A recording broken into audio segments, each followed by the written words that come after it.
Imagine this. 1 second, you're in a museum, minding your own business, casually ignoring the do not touch signs.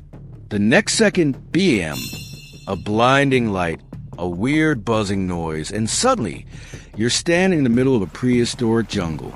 Giant ferns tower over you. The air is thick with humidity, and oh yeah, there's a T-Rex staring right at you like you're a limited edition snack.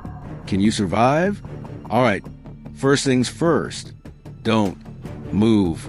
I know. Hollywood made you believe you should run screaming, but here's the thing. T-Rex might have terrible eyesight, but he's got a killer sense of smell and can detect movement like a prehistoric security camera. So unless you want to become Dino Lunch, stand still and hope you don't smell too delicious. But let's talk about the real problem here. You're stuck in the Jurassic era, and everything here wants to eat, trample, or poison you. Survival is not going to be easy. Step 1. Find safe shelter. Your number one goal is finding a place to hide, and I hate to break it to you, but this ain't a theme park. There are no fences or security bunkers. Avoid caves that smell like death. If you walk in and see a bunch of bones, congratulations, you just found a dinosaur's fridge. Back away slowly. Climb a tree if you can. Velociraptors and smaller predators might struggle to reach you.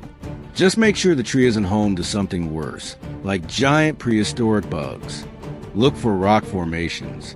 They might offer some natural protection, but don't get trapped. If it's a dead end, you just built yourself a very sad tombstone. Step 2. Food and water. Good news. You won't starve immediately. Bad news. Grocery stores won't be invented for another 200 million years. Water is life. Look for rivers or streams. But be careful. Dinosaurs drink too, and you don't want to meet a thirsty Spinosaurus. Avoid bright color plants.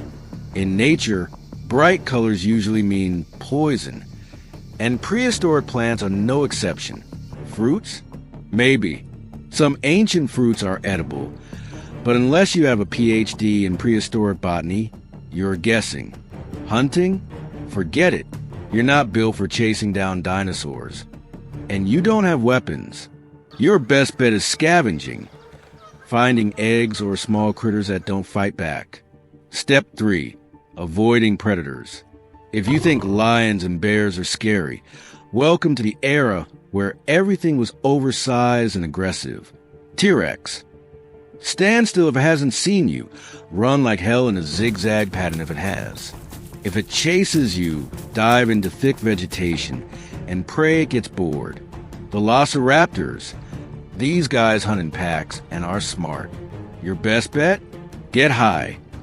Climb trees or find narrow spaces it can't squeeze into. Spinosaurus. The biggest land predator ever. If you see one, you're probably already dead. Move away from water sources. They love rivers. You don't want to be mistaken for a tasty prehistoric snack. Step 4. Fire, your best friend. Fire is your single greatest defense. Dinosaurs don't understand it, and most will be scared of flames. If you can make fire, you're not just surviving, you're thriving. Rub sticks together. Yes, it's hard, but unless you pack a lighter before getting zapped into the past, you have no choice. Use fire to create a defensive barrier, but be careful not to set the whole jungle on fire, because then you've just created a new survival problem. Step 5. The ultimate goal, getting back home. Alright, long-term survival is cool, but let's be real. You don't want to spend the rest of your life in the Jurassic era. Look for the time machine. If it zapped you here, it might still be around. Maybe you can reactivate it. Find a high point and look for signs of technology. If other people got stuck here before, they might have left something useful behind.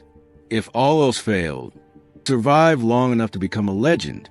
Maybe one day, future archaeologists will dig up your fossil and say, "Wow, this human had an no chance." But if you do make it back home and you think you're finally safe, think again.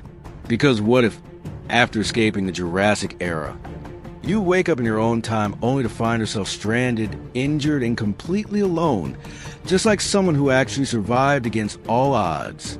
Meet Angela Hernandez, a real-life survivor who endured 7 days stranded after a car plunged off a cliff. No dinosaurs, just the brutal forces of nature, isolation, and sheer will to survive. Want to know how she made it out alive? Check out our next video.